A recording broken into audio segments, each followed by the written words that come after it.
The future IT world will look completely different because all those systems will be pulling on the same models. They'll be training across those different systems, and that data will then feed back into those models. So it'll become a lot more integrated through AI. That will become the substrate of IT. And so we do have to think about IT in the enterprise very, very differently because it's slipping in right now. We have to think about it as the way a species would come into an environment. The way, like, let's say a snail would attach to a boat and go across Washington and end up in a lake in Idaho. You won't see it for another year or two, what that snail may have done.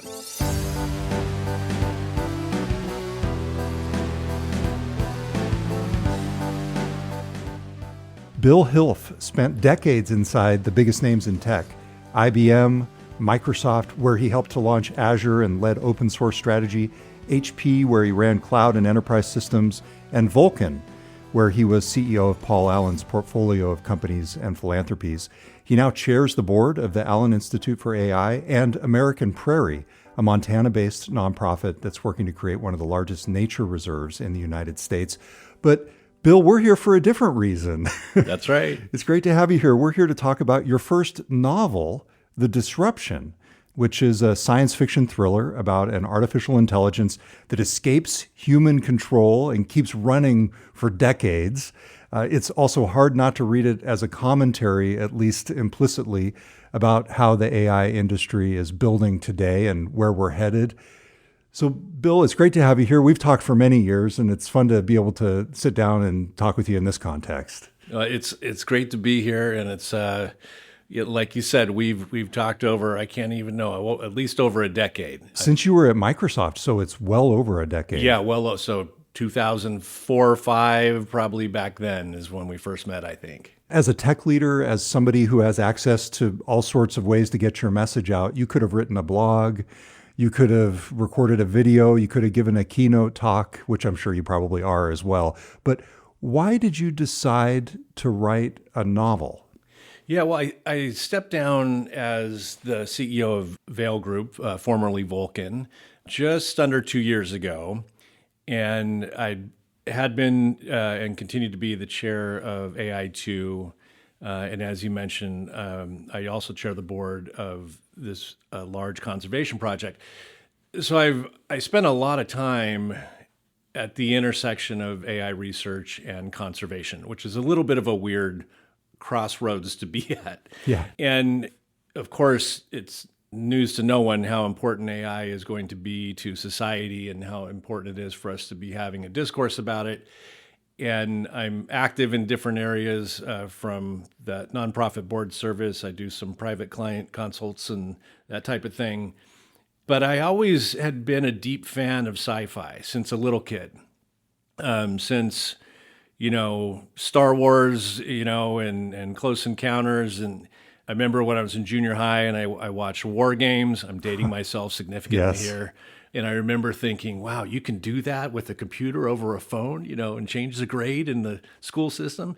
And in many ways, my start in my tech career is because of science fiction. That was sort of the shining light of what was possible. And then over the years, I've always thought sci-fi was one of the great ways to talk about difficult things in society. And that could be political issues, social issues, it could be geo issues, issues around human behavior. I mean, across the gamut, I think sci-fi has always been a great vehicle to have hard conversations from an indirect way. Yeah. So to answer your question, I thought we need to be imagining so many possibilities with AI in the future. We are doing that on the technical side and at big tech companies and in academia and at labs. We should also explore the art of the possible from a fiction angle as well. And that's not novel. Many people have been doing that for years. I felt I could do some of that exploration to paint some of those pictures of possible futures using science fiction. And that's what really drew me to write this book. It's book one in a trilogy. And so the trilogy does explore a lot of different possibilities. And I tried to write in the vein of hard science fiction where most of the tech and science has a reasonable grounding in reality. Sometimes I break those rules, but that's where it started from. Like, try to paint a picture of futures that we could have using the genre in the same way that, people like Ursula Le Guin, dealt wonderfully with issues of identity and gender and race in her science fiction, or the Foundation series, or even Dune. You think about Dune, really about this messianic, authoritarian type of government and equality and inequalities. So I just always thought that would be, at this point in time right now, where we're asking so many questions about AI and what might happen and everything on the gamut of, terror and horror to, this utopia. Let's explore all of those using every tool we have, including science and including science fiction. That's so cool because it really sets the stage for the conversation that we can have. We can talk about choices that you made in terms of the plot and what it says about where we are today and how you're thinking about where things might go in the future. And so here's my capsule on the book for people who haven't read it yet. The Disruption opens in 2064. It's at the moment where an AI system called Gaia slips out of human control and civilization begins to collapse. The story then jumps 37 years forward into the early 22nd century, which is kind of hard to imagine. But there's humanity now existing in two places, which is Earth, basically now small agrarian villages on a damaged planet, and then a high-tech colony on a planet 4 light years away. And on both worlds, people are starting to suspect that what happened back 37 years earlier in 2064 isn't actually over. How's that for a capsule? That's a really good capsule. That's better than any blurb I could use an AI tool to make for me. But what's interesting to me, let's talk about the AI and the choice that you made there, because Gaia, which stands for Global Artificial Intelligence Accelerator. That's right. Gaia is not just chips. Gaia is in some ways organic, right? Explain that choice and talk us through what the AI actually is. Yeah. So really one of the ways this started was I was having lunch with one of our researchers, and we were exploring the constraints on AI today. And we started brainstorming on what if those constraints were lifted? What if the cost of compute was radically cheaper? What if the cost of power and the availability of power to run those data centers was radically more efficient? And what would happen to AI if we waved a magic wand and it cost a fraction to run a GPU, and that H100 would cost pennies versus what they cost today? What would happen to the explosion of AI? How capable could it get? And that started me thinking about what ifs. Yeah. Then the old adage of, don't write a book until you come up with an idea that you want to read yourself was really my bar to why did I decide to write this at this point in my career and life, is I really didn't have a better idea earlier. And I finally felt like I came across an idea that was worth reading. So the challenge of where we're at today is we're still very early with technology. It's just like in the beginning of any technological trend, and the cost of our compute, the cost of running that compute is extremely high. That will change. We will get more efficient. If history's rhymes, at least, we will get much more efficient over time. So I imagine what could make that very accelerated, and the concept was to use something from the field of mycology, which are, for those who don't know, is about fungus and fungal networks. And how do fungal networks work underneath the forest to provide sort of a support system for nature above it, transferring chemicals and signals through their threads and mycelia and whatnot. And so the idea was, could that approach, but that biological approach from nature, be applied to break down some of the challenges we have in computing, and specifically in my book around quantum computing and the challenges we have with coherence and temperature, error correction, all the things that are bottlenecking quantum today. Essentially, not to spoil it for the reader, mycology plays a big role in that breakthrough. Now, of course, I have a lot of friends in all these fields after spending a few decades in this industry, and a whole bunch of quantum engineers and quantum computing specialists, and of course, AI people, and even many mycologists have read the book. Not to say could this happen, but am I using the right words? Yeah. Am I Am I calling these things the right things? Is this mycorrhizal network really process chemicals this way? So writing the book was as much a research journey and education for me as anything. But that was the idea. How would nature or biology potentially play a role in removing some of the bottlenecks we see today? So they made sure that you were using the right words, defining things. Did you use them also for a little bit of a, I don't want to say reality check because it's more of a fiction check, but were they able to tell you whether the things that you were projecting into the future were plausible? Well, one piece of feedback I got from an AI researcher is so there is some code snippets in the book that some of the characters are writing some code and kind of sort of in a like Andy Weir-like style. You're like side by side with them as they're solving this problem, looking at code. And one of the AI researchers said, would they really be using Python, the hundreds of years in the future? And it's interesting because I struggled with that. I'm like, probably not. And probably they wouldn't be writing the code at all. But I couldn't be so far, like I couldn't create a new language just to do that. So there were areas that I had to take some liberties. I think probably the greatest liberty is the integration of a mycorrhizal fungal network into a qubit to maintain coherence at room temperature. Some of my quantum friends said that's a really, really big leap. If it's possible, it could be interesting. But that was probably the largest leap I made on that aspect. A lot of the AI scenarios, such as I don't want to spoil anything, but there's some, I would say, big AI research questions that have not been answered that show up in the book in different ways.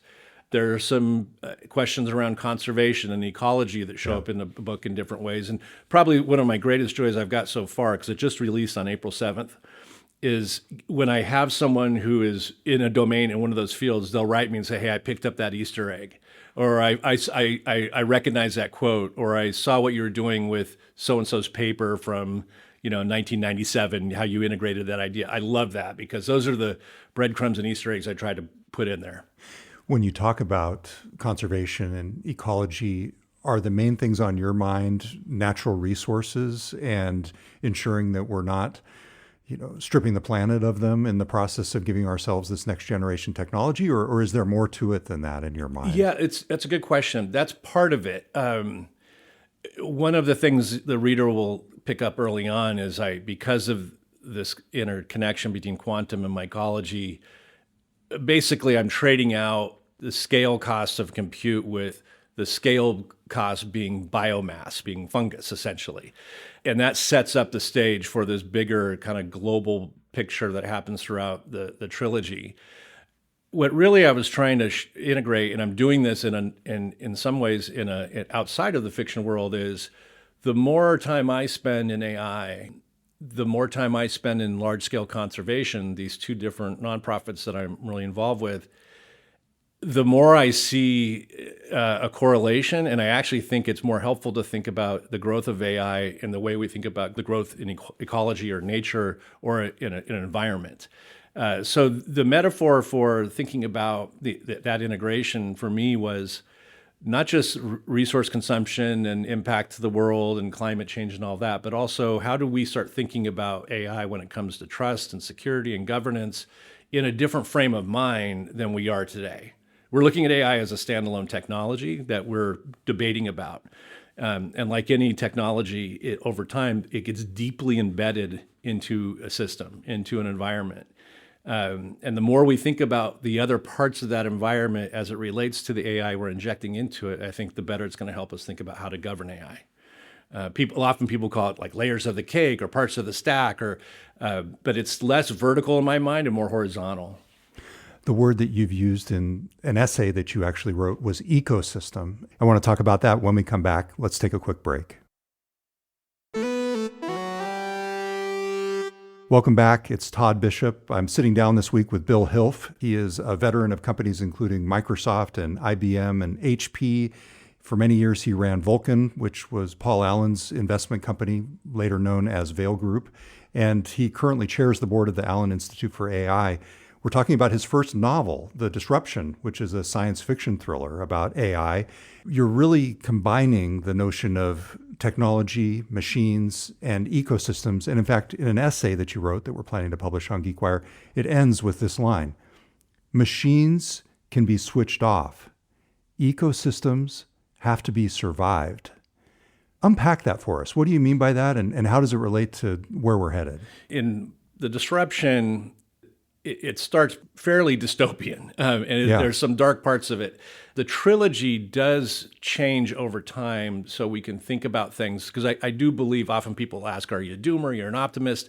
And I always laugh, I'm like, I wish we had that choice. Yeah. AI will be all of those things. It won't be one or the other. In the trilogy, I try to show that there's a variety of ways that AI will participate with humanity and will participate with it. And the more time I spent with it, the more I realized this is really how things work in nature, right? There is no, we know the monoculture is very dangerous with anything, right? So the more heterogeneity, diversity, the more openness that you have in an ecological system, the more it can persist and endure. And so the strongest systems, on the planet today are actually not us, carbon life forms. We're relatively weak compared to what nature has been doing here for probably 400, 500 million years, right? So it has found a way to endure through heterogeneity, through diversity, through complex biodiversity. That is something we should learn from and understand, and use maybe as a frame to think about the way AI is in our enterprises, in our startups, in our daily lives. And so that we live in a less brittle world, a less, homogeneous world with AI, and think about how it integrates more. And it sounds a little like I'm waxing nostalgic a little bit about it, but I literally go from meetings, just to make this really like pragmatic, where I'm talking with an organization that's working on restoring and rewilding 3.2 million acres. That's the largest restoration project in North America. And then I go literally to a meeting, on a Zoom call or something, talking about, open large models or technologies like ASTA and what we're doing for science discovery at AI2. So that back and forth between those two environments, eventually, if nothing else, it rubbed off pretty heavy on me. And so you could say you found the analogy because you were soaking in it all the time, and you convinced yourself that it was the right frame. But I've used this with a lot of people that I've talked to, and I think this idea of ecological diversity should be some way how we think about AI as well. What does that mean in practical terms for somebody who's adopting AI in their own workflow, or perhaps more appropriately for this conversation, in their own business or organization? Is there a way to think about integrating, using, adopting AI that respects that more ecosystem approach? Yeah, Todd, I've spent a long time in the enterprise, and like my whole career has been enterprise systems in some way or another. If you look at the old IT environment in an enterprise, you had these sort of pillars: CRM, ERP, you had these productivity, mostly isolated. Maybe they shared a network, shared a database, shared management architecture, but they were sort of independent. The future IT world will look completely different, because all those systems will be pulling on the same models. They'll be training across those different systems, and that data will then feed back into those models. So it'll become a lot more integrated through AI. That will become the substrate of IT. And so we do have to think about IT in the enterprise very, very differently, because it's slipping in right now. People are doing these deployments. As many people here in the Seattle area would know, activation and utilization of that AI is not where they want it to be, but it's getting deployed, mostly in the productivity world. And so as that slips in different ways, we have to think about it as the way a species would come into an environment. The way, like, let's say a snail would attach to a boat and go across Washington and end up in a lake in Idaho. You won't see it for another year or two, what that snail may have done. And so that's how AI is happening in the small, medium, and large. But no one's wiping out their IT system and saying it's all AI now, right? It's coming in bits and pieces. And so because of that, I think we need to have a framework to how do you think about that? You can't have like your AI department and then your IT department. That makes no sense because that's not where you're going to end up. So you have to throw away kind of these old models of thinking of IT and think about it through a new framework. It strikes me that there's a couple of different branches of your career that relate directly to this. First off, when you and I first met, you were introducing open source technologies to Microsoft. And of course, AI2, the Allen Institute for AI, where you're the board chair, its specialty is open AI models. And not open AI like OpenAI, the company, but literally like real open AI, where you're able to look inside and see the weights, the different recipes that went into the model and that sort of thing. It seems like those two experiences as well would be informing your understanding of the very current much, landscape. and even connecting that to the conservation world, Yeah. where open source and an open approach to technology is not just for transparency or being able to interrogate something and understand it. It often is a very powerful strategic tool for democratizing a space. And so if I look at sort of the work AI2 is doing, if I take something like the OMO work that's being done, or the MOMO spaces, or the MOMO bot work that's being done in robotics, that's democratizing an area of AI and robotics that's really important, that people have access to those tools and they don't only live in commercial companies. I saw this at Microsoft in 2005, 2006. I mean, a long time ago. Saw it with Azure later when we started bringing lots of different open source, including Linux and VMs, but all sorts of tools on top of Azure. And now that's just proliferated, like wildly to where it is now. But that through line of open source is definitely been part of my career. And what I've seen it happen is, I think everyone should take a hard lesson from early days of open source. Remember, open source didn't replace, or it was as good as some of the modern commercial technologies, but it was good enough. And so the reason Linux literally wiped commercial Unix out of the industry, it wasn't as good as Solaris or AIX or any of the commercial ones. It was good enough and free or cheap. And so we should keep an eye on that as it relates to open source and open AI technologies. Not every model needs to be a frontier model. And I think we'll see a lot more that are much more domain specific and personalized, that are good enough for what they can do and be very, very low cost. The power comes from the transparency as much or more than it does from the size or the capabilities. Is that what you're saying? Yes. It comes from the transparency, and also particularly now with AI, even more so than the earlier days of open source, the equality gap between have and have nots for who can afford this many tokens to go do their job, who can afford access to these models at $200, $300, $400 a month. I'm sure you'll see subscriptions that are $10,000 a month soon, because of where we're currently at when it comes to compute cost.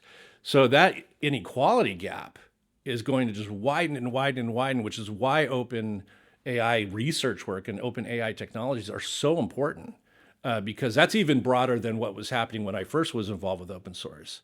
So it's that transparency is important from auditability and governance and trust and all that, but it's equally important because we're going on a pathway with commercial AI that is separating from a large portion of the world in terms of affordability.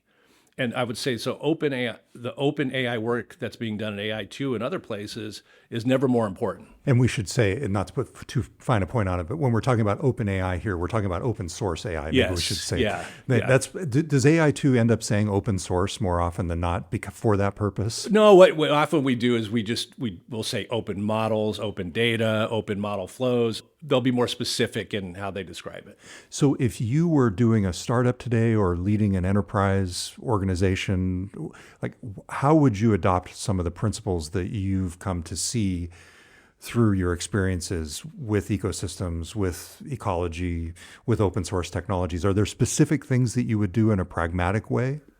If I were in an enterprise or advising an enterprise, actually any size, doesn't have to be a large Fortune 500 company, I would take less focus on trying to chase the day-by-day news of, although this is not great for GeekWire because we want people to read every day, chase the day-by-day news of which model is slightly ahead today, which one is higher quality, does Claude better for this versus, Codex for that?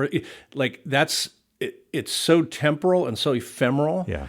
And what I would focus on is, can my system that this thing is going to go in, if I'm going to apply this productivity tool, or I'm going to apply this new sort of AI application into my environment, what is it going to do to the rest of the environment if it fails? Oh, And so I would be really focused on things like recovery and survivability, or one thing that we see a lot with AI, which is very different than deploying like an old CRM system or a SaaS subscription, is sometimes the behavior changes day to day, week to week. And so if that is integrated to, let's say, all of your sales data or all of your marketing data or all of your manufacturing pipeline, and the behavior of the model changes and you don't know why, that is a dangerous load-bearing layer to have inside your enterprise architecture. So I would put a lot of focus at the beginning, not just on the model, which is where we seem to be cognitively stuck right now as an industry. I'd put a lot more focus on what happens when it goes into that heterogeneous environment, and how do you survive that? well, that's the ecosystem. That's it right there. It's not about what this can do for you, although obviously that's the big focus. It's about what happens if this thing suddenly is not doing it for you after you've inserted it into the ecosystem. Yes. What happens to everything else? Yes. And it's getting trickier, especially now with OpenClaw kicked off this focus on these ideas of multiple agents doing all this work on your behalf, and in many cases autonomously, calling on tools and reading data and making decisions, charging credit card, whatever you have it doing. You now have to have these agents working on their own within your environment. So the adoption and testing and understanding of what you're putting in there is an area that I think we're just very, very young at. Even the largest enterprises I've talked to are still very naive. They're looking at it as this sort of, not silver bullet, but it's almost like this magical urn that they're placing inside their environment. And when I'm talking to people like that, I go, think about heterogeneity, things it's going to touch, learn from, and then act on. The other things that are not AI, that you're putting it around. What do they do when you decide you don't like the way this is working anymore, or its behaviors change, or it fails, or the vendor goes offline? This has happened. I mean, I don't know, a couple years ago, ChatGPT went offline. I mean, everyone's had it. The early days of Azure, we had a crazy leap year problem, and realized that time was a vector. Everyone's had it. AWS has got so it's going to happen. So what happens when everything depends on that model, that one vendor? And something I talk about in this essay is, be careful of lots of different agents, and you start to believe that you have diversity where it's really all talking to the same foundation model. So you have 3 different agents that all look like you have all these guardrails, but they're all talking to the same thing underneath. Interesting. Okay. Yeah, I've had the experience where, I end up using Gemini, especially for fact checking, and Claude for bouncing things off. And one of them will go down and I'll realize just how much of my workflow they've become.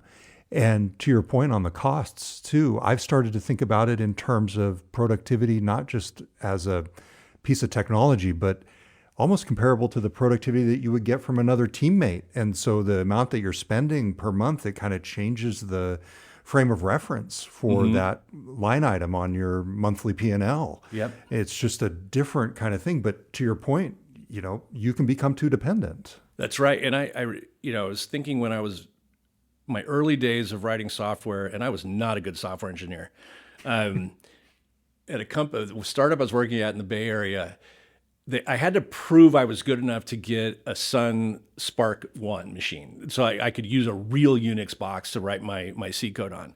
But I had to prove myself to get that.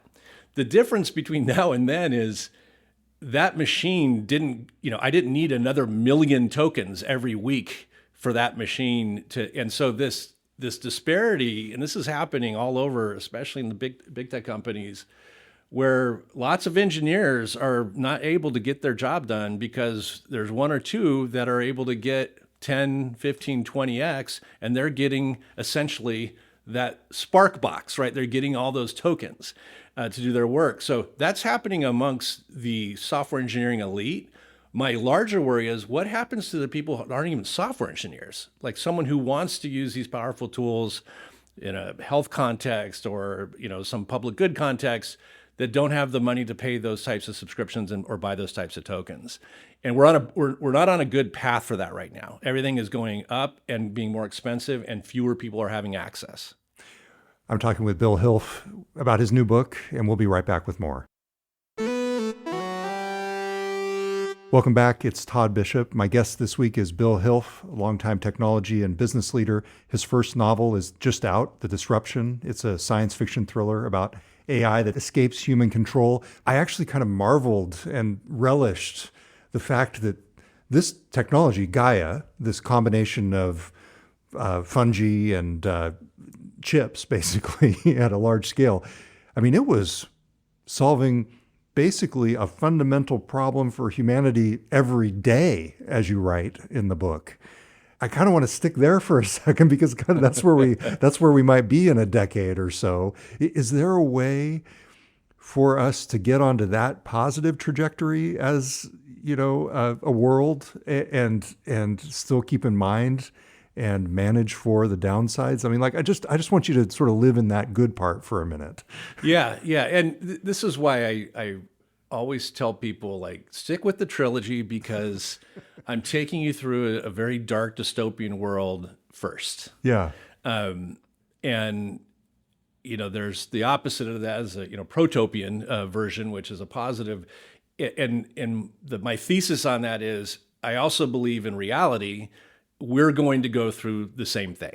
We're going to go through the darkness and the great power of AI, and we're not going to be able to say, well, we'll just pick the things that we want it to be. It's the first time that we're probably creating, you know, the second species on the planet with this level of intelligence, and so it's going to be transformative, you know, more than anything we've ever seen or humanity has seen. So because of that, there's no possibility that we would be able to control only one fixed set of outcomes. However, I do think there will be this era, you know, now we're in this era where by the time this comes out, I'm sure there'll be new models that can do things that are breakthroughs in science and math and technology. And so we're able to use AI to say we're really, really good at proving this theorem, or we're really, really good at Go or chess or whatever it may be. I think the moment where I'll be opening my eyes a lot more is the moment where AI starts creating those theorems, where it starts creating the new chess, that starts coming up with that creative idea that, you know, to pick like Darwin or Einstein or Shannon, like these great scientists had breakthrough moments that were largely creative moments.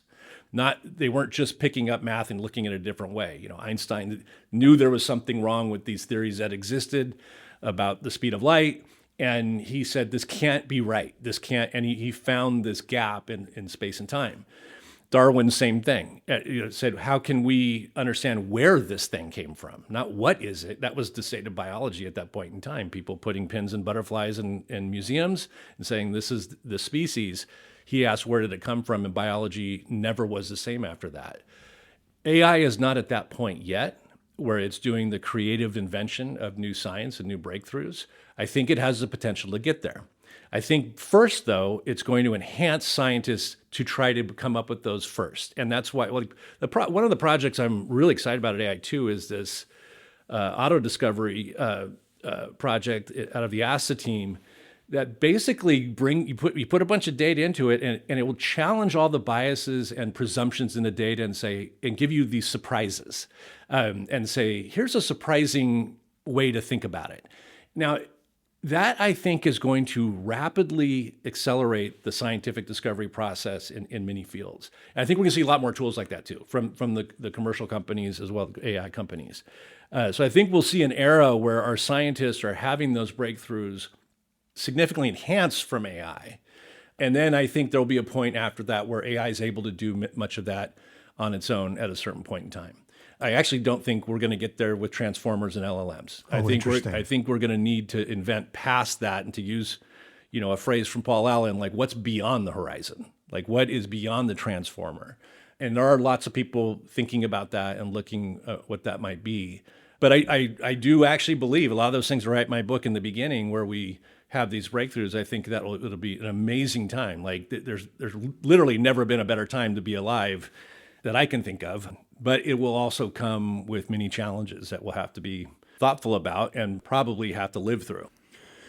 Asta was the team that you mentioned Yes. at AI2. And so at what stage of the evolution is that? So the auto discovery project, that's out and available. It's on the AI2 website. There's a whole suite of things underneath the ASTA program, but that's sort of the goal of the institute is do open research, almost the same way, like have a complete open model flow so we can inspect, understand this thing that we're creating in front of us. We need to understand the entire life cycle of it. It's not enough just to have one piece of it be open because it's a complex system that requires all these components working together.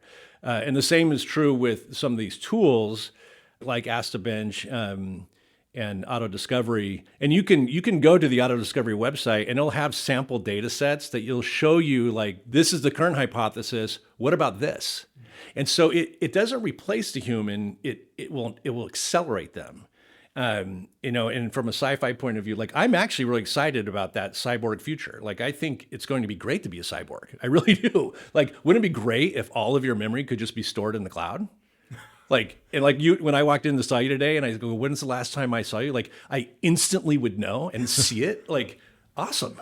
Well, it's interesting because some of the biggest revelations in the book come from these chapters where the droids are actually basically giving you their logs of what happened prior to the incident. Yes. And so to your point, I mean, sometimes some of the biggest insights can come from the machines themselves. That's right. One of the metaphors that you're getting across in the narrative. Yeah, there's a sort of two sides of that coin. One is sort of the theme of who trains the trainer. So, what data do we give to AI? And I won't spoil it for the readers, but, historically in human history, some of the past beliefs and moral systems and virtues are today's, horrors and terrors and, what we might call misalignment. But at certain points in history, it was alignment, Right. So what happens when AI trains on all of our history, the good and the bad and the ugly? And what does that turn into? And then what do we learn from that AI after we've trained it on our own history and our own biases and so that's something I try to explore in this trilogy is how do we become better by learning from these things that we're creating, which is going to be, at least for now, training on our history, our interactions, the observable data of our planet, and what do we learn from it, and what might be an insight that we haven't thought of, or that gap, the gap, that Einstein saw between speed of light and being relative and being constant, and saying that I can't reason both of those in my head at the same time, and he identified a gap. So how do we enhance our scientists to see those quickly, early? Or maybe, scientists working collaboratively. And then part of the Gaia concept I modeled on CERN, this idea of a global research facility. I visited CERN quite a bit when I was at Microsoft and spent some time there. And it was always just, it's amazing. I think it's one of our greatest scientific collaborations we've ever done in human history. And I actually hope we could do something like that with AI ourselves in the future. We're not there yet. Right now, we've stuck it behind a bunch of firewalls.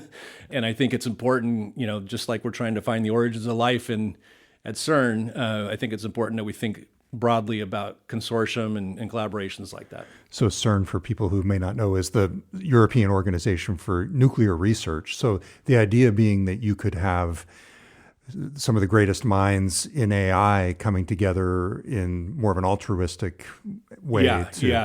It's really specifically in physics and trying to do, collisions of small particles to see if we can discover the origins of life. I mean, that's one of the main purposes of what's called the Large Hadron Collider that runs underneath the lab. But the interesting part of CERN, and why I use it as an analogy, it's if you walk into the cafeteria at CERN, you'll hear 30 languages from around the world. There's scientists from all over, and the data leaves CERN and goes back to labs all over the world for people to pull apart and study in their specific domains. It's a model we should think about for AI in the future to have much more global collaboration. How did you use AI to write this book? It's funny because I get asked that a lot. Did I use AI to write the book? But the irony is I actually wanted to write a book. Like you. Like me. Like that was the thing I was seeking to do from an enjoyment point of view. Yeah. And so I didn't want to, I like to fly fish a lot, and like, I didn't want like a robot to fly fish for me. I wanted to fly fish. Yeah. Even though I'm sure the robot would be better. So I didn't use it for anything generative or within the book writing process or the editing process. I did use it to create very specific agents that are my science experts. So I have, like in mycology, which I have zero experience in, I have a pretty sophisticated agent that is my scientist that I can interact with and ask questions and say, am I using the right terms here? Is this too bizarre? Or, or sometimes historical questions like, when did we have a breakthrough in understanding these things?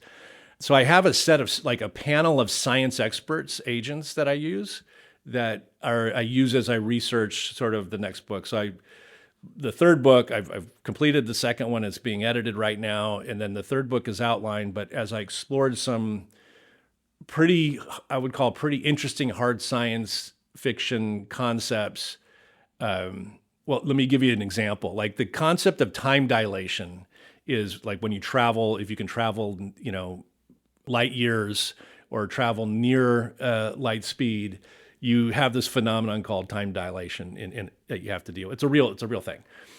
But it's kind of hard to figure out exactly how much would happen, like how much time passes for a person on Earth versus this other planet, how much passes for the time on the spacecraft that's going between. So I have like an expert I can ask those math questions to, like how much older is this person now? So when you're talking about an agent in this context, can you give us a little bit of the nitty-gritty? Are you using like Claude, or do you have a specific project or a GPT, or like, yeah, or did the people at AI2 cook you up something? No. I had to be a little careful with how, I of course don't want all the people at AI2 thinking the board chair has some dystopian view of the planet with AI. So I do have them in the acknowledgments at the back of the book, though. No, it just using Claude Code and kind of building specific agents for each of these, and then kind of refining them and polishing them. It took me about 1.5 years to write the first book. Wow. It took me about 5 months to write the second one because I got to work with some really excellent people who taught me how to actually do this thing. Well, the book is, the first book is, and I assume the rest of the trilogy, it's this interwoven narrative of multiple characters with related plot lines that all come together to tell the story. But I mean, this is kind of an epic in a lot of ways. And I could imagine that AI might have just helped you keep track of it all. Well, I'll tell you a funny story. I won't name the person who this was, but I didn't know how to do anything related to creative writing at all. So I sat down with this idea and just started typing. No outline, nothing. Oh my goodness. I didn't even know what characters I wanted. I just let it, and in the writing world, they call these, you're either a pantser, as in write on the seat of your pants, or you're a plotter, which means you plot it out and have an outline. I was a pantser, I guess. I learned this later, by the way. And so I wrote my first draft of the book. It's 460 some odd pages now, published. My first draft was nearly 900 pages. Wow. And I had a phone call with a prospective agent in New York who was very snarky. And they said, I just want to double check. Is your last name Tolkien or Herbert or Martin? And I knew where it was going. I'm like, no, it's not. I know it's not. And they're like, yeah, for a debut novel, you don't get the right to do this. What a snarky thing to say. But is that your agent? No. It was very humbling, but the whole process was humbling. So yeah, I then decided for the second book I would outline it and kind of know what I was doing each chapter. That's a good concept. Which is why it happened a lot more effectively. But carving down 900 pages to 460 was fairly grueling, especially as you're mentioning the way that I do it, where I kind of bounce between the planets back and forth. And I do have an ensemble cast, so there's quite a few characters. That gets a little tighter in book 2. I think book 2 has probably half the amount of characters, at least from points of view. When you're writing in a POV for a chapter, you've got to be very careful you don't head hop between people. For that chapter, you got to stay in one person's point of view. Otherwise, it gets confusing for the reader. But honestly, the process of writing this, I've never had greater respect or admiration for truly great writing. Yeah. So I've read probably 150 sci-fi books in the past year, probably more than I have in the past 5 years. And now, like, probably one of my favorite writers is a guy named Adrian Tchaikovsky. When I read his stuff, or I go back and read like William Gibson or Neil Stephenson, or, even further back to the Asimovs and Clarks and Heinleins, Le Guin, I just like cherish reading. I'm like, oh, that paragraph is so good. How did they do, So it's been a fun journey. But you can see in the pacing, I try to make it fast paced, almost like Michael Crichton, Dan Brown pacing, where you're moving quickly and keeping the tempo high. Yeah, the chapters are short, and you go from insight to scene to insight, and it's a really fast-paced, good read. So that's my, I don't know, that's not exactly a blurb, but there you go, Bill. Well, thank you. Hey, so let's bring this full circle. We're talking about science fiction, and one of the things that I recall is Paul Allen, the late Microsoft co-founder, whose portfolio you oversaw at Vulcan, then Vail. Obviously just huge into science fiction to the point where he had essentially a museum about it. And I remember that one of the books that he loved was Heinlein, you mentioned, and it was Rocket Ship Galileo, which was formative for him. And in fact, you dedicate the book to him, to Paul. At least I assume that's to Paul. I dedicated it to my wife. But at the end, that would be a little bit of an issue if I... At the end of the acknowledgments, I call Paul out. Yeah, you call Paul out. Yeah. Tell me, in your interactions with him over the years, what that was like in terms of your discussions about science fiction, and whether that was in the back of your mind. Oh, for sure. Yeah, I mean, working with Paul was absolutely a major inspiration into thinking about, I would say, not just science fiction, but Paul was, by all definitions, a polymath or a Renaissance man. I mean, he had very, very diverse interests. And he would frequently look for the intersections across those interests. That was a very common Paul Allen thing to do, is like, where's the interconnect between music and tech, or, aerospace and philanthropy? I mean, he would find interconnections everywhere, and that was inspirational to be around, And ecology and conservation as well. Yeah, big in conservation. I mean, one of the main reasons I'm involved with American Prairie is Paul used to say, like, let's not do things that don't actually move the needle. And American Prairie is the largest conservation project in North America. So a lot of his lessons, and being around him, I mean, look at Mopop, formerly EMP. It's not a science fiction museum. It's a music museum. It's they'll do a manga exhibit. They'll do a costume exhibit. They'll do a horror film exhibit. That's Paul, right? That diversity of thinking. And so when I think about mycology meets quantum meets AI meets going to Proxima Centauri B, like I think a lot of that inspiration, being around Paul for a long time, or the time I did have with him, was very inspirational in that area. In the end, what do you hope people will take away, not only from the first book, but from the completion of the story through the trilogy in the end? Yeah, that, like I mentioned, what I'm trying to do is walk through both the dystopia, protopia, the positive, the negative, the full color scheme of what AI is going to bring to humanity, and I'm trying to show. I hope the reader at the end of the trilogy sees that there's a variety of different pathways and a variety of different outcomes, and many of which and this is probably a main theme, which is we may end up with an outcome we don't even expect. As much intention or desire we may have, it may even surprise us. So exploring what those might be.